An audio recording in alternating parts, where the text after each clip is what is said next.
Hey guys, and welcome to Saturday Question and Answer right here on Digital Outlook. Now guys, I'm getting it out a little bit later this afternoon. We had to kind of go into town, do our errands and all this and that. But guys, the question that we're going to talk about today is one that a lot of people are asking, and in a multiplicity of ways. And so I'm going to address the whole thing right now. Guys, it has to do with how automated market makers are going to work on the XRP Ledger, and in fact what they are. And we're going to do a pretty decent answer and a deep dive into this because it's something that we're all going to want to be aware of. Recently, that vote for automated market maker on the XRP Ledger just received all the validation nodes, had voted in, it got the approval rating that it needs. Now within another couple weeks, if it can hold that, this thing is going to go all the way through. Now, I have got a big time answer here for us to answer all these questions, and this answer is literally coming off of the xrpledger.org site itself. And so you're pretty much getting it from the horse's mouth, I guess. So to answer the first question, first of all, what is an automated market maker? And a lot of people are really wanting to understand this in a big way, of course, because, hey, if there's potential to earn passive income from your XRP just by participating in this, it might be something that you want to do. So this is coming right off of their website, xrpledger.org website. Automated market makers are smart contracts that provide liquidity in the XRP Ledger's decentralized exchange. Each automated market maker holds a pool of two assets and enables users to swap between them at an exchange rate set by a formula. For any given pair of assets, there can be up to one automated market maker in the ledger. Anyone, by the way, can create the automated market maker for an asset pair if it doesn't already exist, or deposit to an existing automated market maker. Oh, excuse me. Those who deposit assets into an automated market maker are called liquidity providers and receive liquidity provider tokens from the automated market maker. LP tokens enable liquidity providers to, 1, redeem their liquidity provider tokens for a share of the assets in the automated market maker's pool, including fees collected. 2, vote to change the automated market maker's fee settings. The votes are weighted based on how many liquidity partner tokens the voters hold. 3, bid some of their liquidity partner tokens to receive a temporary discount on the automated market maker's trading fees.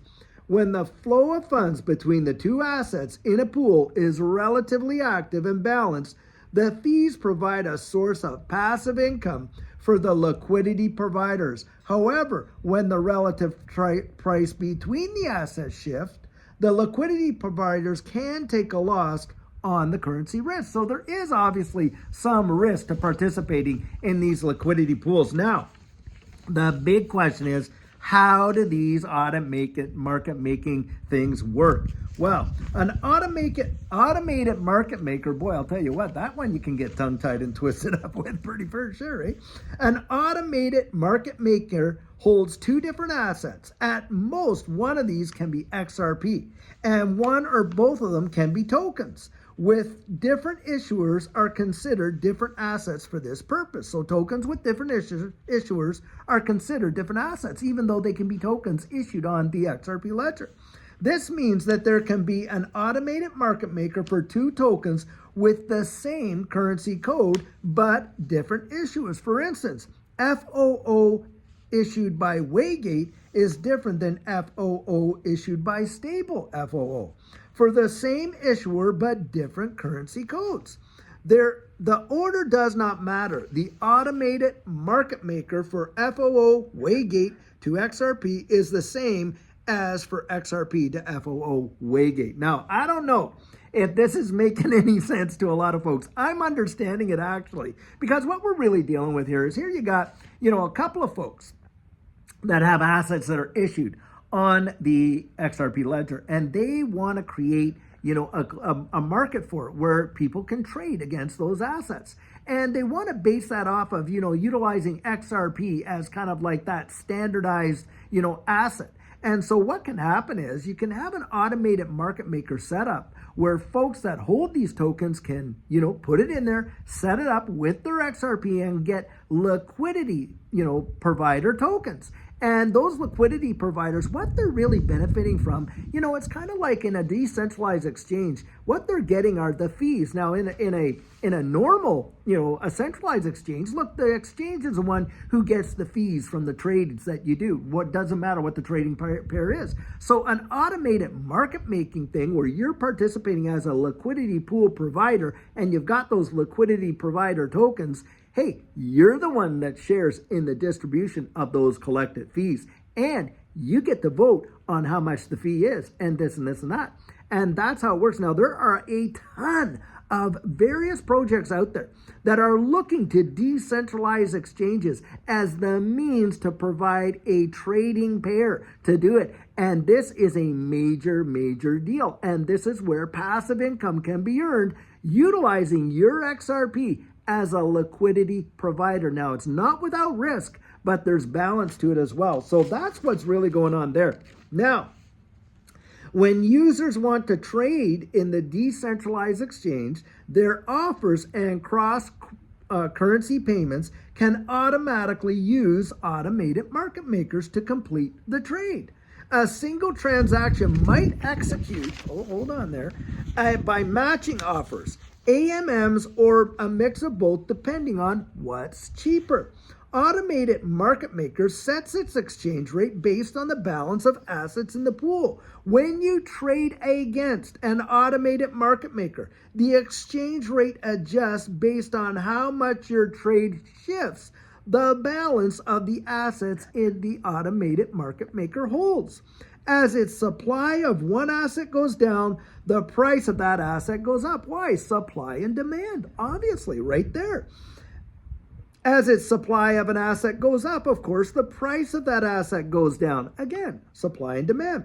As an automated market maker gives generally better exchange rates when it has a larger overall amounts in its pool. This is because any given trade causes a smaller shift in the balance of the automated market maker's assets. And so, of course, there are going to be some liquidity pools out there that are just going to be holding massive amounts of assets. And so as those assets increase, it doesn't really cause the price, the supply and the demand side to really fluctuate that much, right? But it's the volume of the transactions that go through it that, it's those micro fees that add up to some major, rewards down the road in terms of like you sharing in the distribution of those. Now, in a smaller pool, hey, the fee's going to be higher based on, what's going on there with what's, the amounts that are in there. And of course, it's going to be how much is that going to be utilized, right? Now, the more a trade unbalances the automated market maker supply of the two assets, the more extreme the exchange rate becomes. Automated market maker also charges a percentage trading fee on top of the exchange rate. The XRP Ledger implements a geometric mean automated market maker with a weight parameter of 0.5. So it functions like a constant product market maker. It keeps the price as consistent as possible, the fees. For a detailed explanation of the constant product of an automated market maker formula and the economics of AMMs in general, it's saying, hey, see Chris Machowski's introduction to automated market makers. Guys, in essence, that's what it is. And it is a major, major place where if you're willing to risk a portion of your XRP and become a liquidity provider, well, then you can benefit from the fees. It's not staking. What you're doing is you're out there and you're securing the liquidity of these transactions by being a liquidity provider. And that's how you earn passive income. It's because you share in a distribution of the fees for those various trades and transactions. And that in a nutshell what it is what it is. Now, there are going to be folks out there that'll give you a way more technical answer than what I just gave. And there's all kinds of technicality to it and how do you participate and on. And it's through a smart contract, right? So you're going to take your XRP, you're going to designate it as a liquidity pool provider. No doubt there's going to be a mechanism where you're going to be able to use your hardware wallet to do that and on. And you're going to delegate those tokens to as liquidity pools and stuff like that.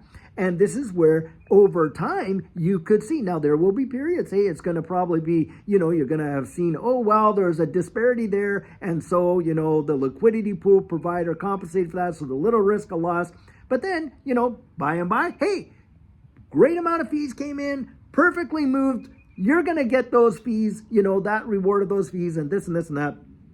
And you're going to see the value of that rise. Now, in essence, and David Schwartz really explained this well, there's really the way in which they've done it in such a way that the risk isn't as great as what you think.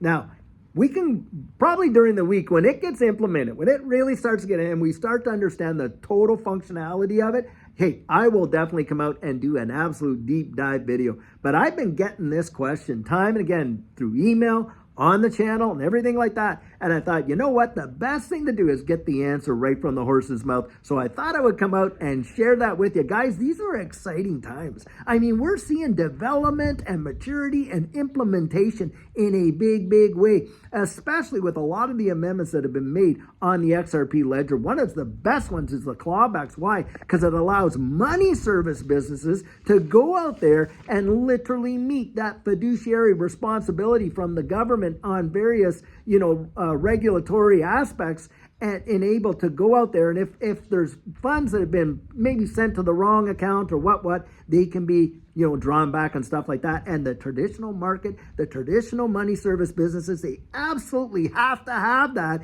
in there if they're going to utilize the XRP Ledger to do what they're doing. And that is a regulatory framework that they have to follow. And that was a massive upgrade to the XRP Ledger, and it's going to have major impacts. Well, this one, automated market making, by the way, the XRP Ledger is a decentralized exchange, but this is just going to give it that much more liquidity and power. And can you imagine? Anything for anything can be created and traded through automated market making liquidity pools.